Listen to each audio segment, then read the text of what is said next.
This Introduction to Python series is part of the EPSCoR Track 2 DDMD workshop. In this presentation, we're going to talk about the Python assignment statement. Ask me for my phone number. If you want to remember it for later, write it down on a piece of paper and label it with my name so you can remember that it's my number. Put it in a safe place. In computer science, that safe place is called a variable. They are called variables because they are capable of being varied or changed. You can name a variable almost anything you want, and you can change that value at any time. You can think about a variable as a container. So you place things inside of a container and you label that container so you remember what it represents. I thought of the number 5. I want to save it for later. So in Python, I do this by creating an assignment statement. So in this example, I've created a variable called number, and I assign it the value 5. Notice that the symbol for assignment is an equal sign. And this is probably one of the most difficult concepts to get when you start off in programming, because you're used to looking at this as number equals 5, but you think about it as number is assigned the value 5. A variable is a named place in memory where a program can store data and later retrieve it using the variable name. Programmers choose the variable names. That's you. The content or value of a variable is set using the assignment statement. The contents of a variable can be changed in a later assignment statement. In an assignment statement, the variable is always on the left. Then you have your assignment symbol, equals, and that's assigned an expression. So the way the computer evaluates this assignment statement, first it evaluates the expression. And the expression can be a single value, or it can be an expression containing operators. But the expression is evaluated, and then the results of that expression are assigned to the variable that's on the left. We use the assignment statement to store values in memory. Let's look at an example where we're going to calculate distance based on rate and time. So first, we're going to assign the value 60 to a memory location labeled rate. Next, we're going to assign the value 15.3 to a memory location that we decided to label time. Now we can calculate distance by first retrieving the value in memory for rate, which is 60, retrieve the value in memory location labeled time, multiply 60 times 15.3, and store the results, which is 918, in a memory location that we label distance. Then lastly, retrieve the value stored in the memory location distance and display it to the user. Remember, you determine the variable names, and readability is very important. So if you look at these two examples, which of the two is easier to understand? So a good convention to follow is to start your variable names with a lowercase character and separate words with an underscore. So any examples could be tax rate, building height, graduate student. Descriptive names are very useful. If you're writing a program that calculates compound interest, the variable name compound interest would be more descriptive than just interest and would provide more information to someone trying to understand your program. There are certain rules that you need to follow when you are determining your variable names. So in Python, variable names can contain uppercase and lowercase letters, digits, and the special character underscore. They cannot begin with the digits. Variable names are case sensitive, so the variable name radius, starting with a lowercase r, and radius, beginning with an uppercase R, are different. And a variable name cannot be a reserve word. So here is a list of Python reserve words. And just remember that none of these words can be used as a variable name in your programs. Recall that in general, computer programming involves input, process, output. Get data from the user, input, process that data into some kind of information, and output it as information to the user. Let's revisit our example of calculating distance based on rate and time. So what we're going to do is we're going to ask the user to enter the values for rate and time. Then we're going to use that data to calculate distance, and then we're going to display the distance to the user. We know how to process the data. We know that we can multiply rate times time and assign that value to the variable distance. We know how to output that information by using a print statement and printing that information for the user.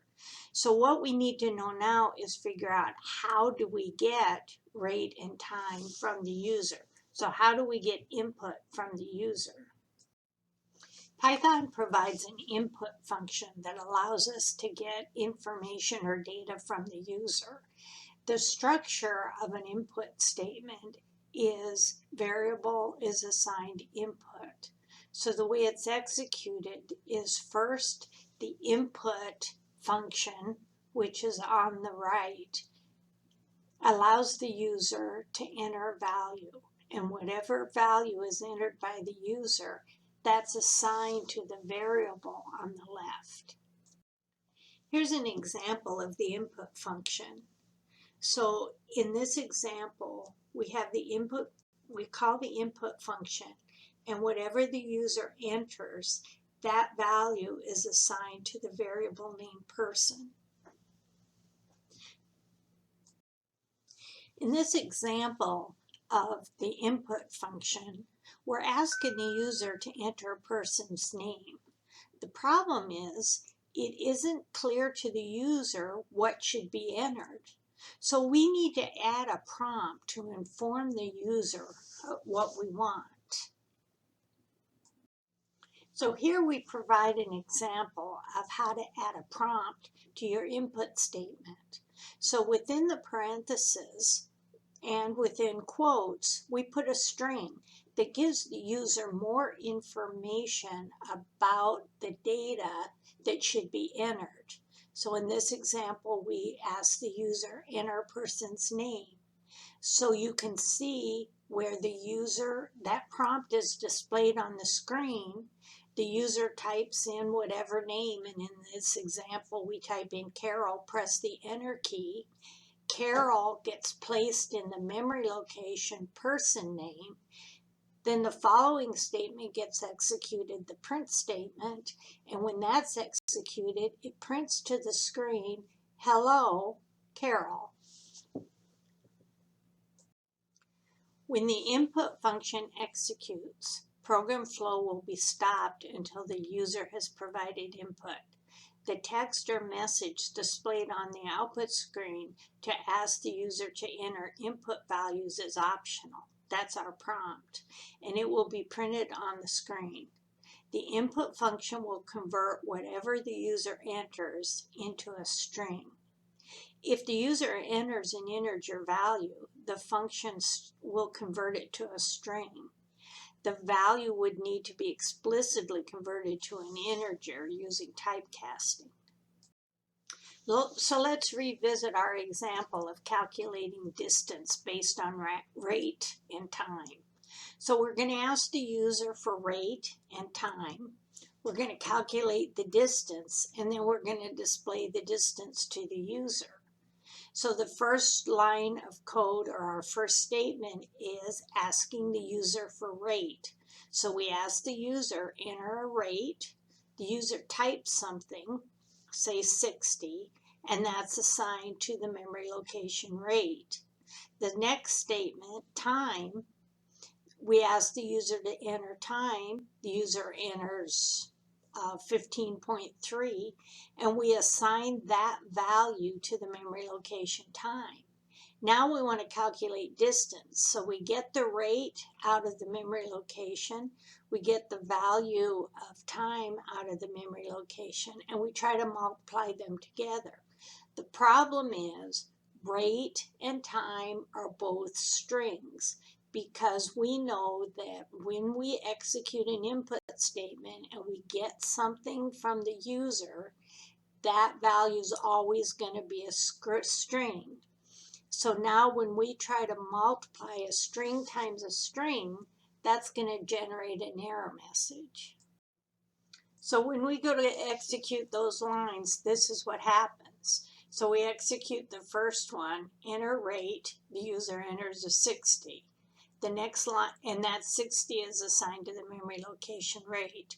The next line is executed, input, enter time. The user enters time and it's assigned to the memory location time. Then we get rate times time and we try to multiply those together and we get a type error. And that basically is saying you can't multiply sequence by non-int of type string. This error message is saying you cannot multiply a string by a string. To solve this problem, we use typecasting. So to convert a string to an integer, we use the int function. To convert a string to a float, we use the float function. So here's an example of how we can get rate from the user, convert it to an integer, and assign it to the memory location rate. So the first thing we do is we use the input statement to get the rate from the user. So let's say the user enters a 60. Step 2, convert that value that the user enters to an integer. So 60 is converted from a string to the integer 60. And then step 3, assign that value to the memory location rate. So now rate is a variable in memory and it has the integer 60 stored as a value. So now we've modified our program. We get rate from the user, convert it to an integer and stores it in the memory location rate. Then we get time from the user, convert it to a float and store it in the memory location time. Now we're able to get the integer rate, get the float time, multiply rate times time, and store it in the memory location distance, and then we can print that value to the user. It's important to note that an integer times a float results in a float. I want to provide an overview of operators on variables of type int and float. Given I plus j, if I and j are both of type int, the result is an integer. If either of them is a float, the result is a float. So an integer plus an integer is an integer. An integer plus a float is a float. And of course, a float plus a float is a float. Same thing holds with I minus j. If I and j are both of type int, the result is an integer. If either of them is a float, the result is a float. If we have the product of I and j are both int, then the result is an int. If either one of them is a float, the result is a float. So an int times an int is an int. An int times a float is a float. Python provides an integer division operator, which is represented by 2 forward slashes. When applying the integer operator, both the dividend and the divisor are required to be integers. For example, the value of 6 divided by 2 is the integer 3, and the value of 6 divided by 4 is the integer 1. The value is 1 because integer division returns the quotient and ignores the remainder. If j is equal to 0, an error will occur. I divided by j is floating point division. I and j can be integers, an int and a float, or both float. For example, 6 divided by 4 is 1.5. And again, if j is equal to 0, an error will occur.